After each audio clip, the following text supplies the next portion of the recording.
Galaasni fataatu. Jirma hidda yaafatee bargaagee dhaabbatu hidda lafee keessaan irraan damee danuu ofirraan yaafatu. Maqaan ni ganamaa inni addunyaan beeku maaliif jijjiirama moojisaatiin beeku. Dameen irra yaates waan jirmin dandeenye takkaan geessu galmaan faayidaa dhuunfaatiif wal gaareffattanii maaf walirtan addaan.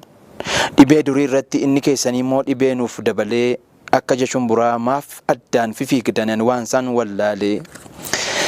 Maqaa wal fakkaatu erga qabaattanii mukaan waamamtanii sababa maaliitiif muka tokko diiguun dhibbatti baaftanii. Isin addaan baanaan wal gaareffattanii gidduu keessanitti qinqanii naqxanii bosostanii dhumtan baddanuun jirtanii. Yommuu maqaa tokkoon waamamtani kaleessa aboof jabina keessan addunyaatti odeessaa. Har'a garuu hafee hundisaa mulqamee qilxuu muka guddaan qinqaniin gogfame. Faayidaa dhuunfaatiif wal gaareffattanii imaanaa kaleessaa maaliif dagattanii. Gaaddisa koo jedhee osoo lammiin keessan abdiin isin eeguu dhaabni saba tokko addaan walirtanii saba mana ga'u hongeef saaxiltanii.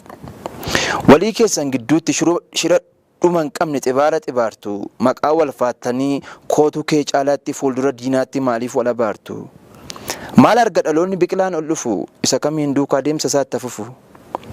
Waan isiniin jedha yoo qabaattan gurra walin harcaasinaa akka ija shumburaa walitti deebi'aa jabaadhaa waltumsaa.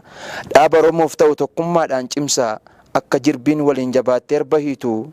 Akka goondaa waliin laga guddaa ceetu mee tokkoo maasinis dhaamsi kan koo kun galaasni haa taatu kan jedhu dhaabota keenyaaf hin barreesse jechuudha. Ajaa'iba.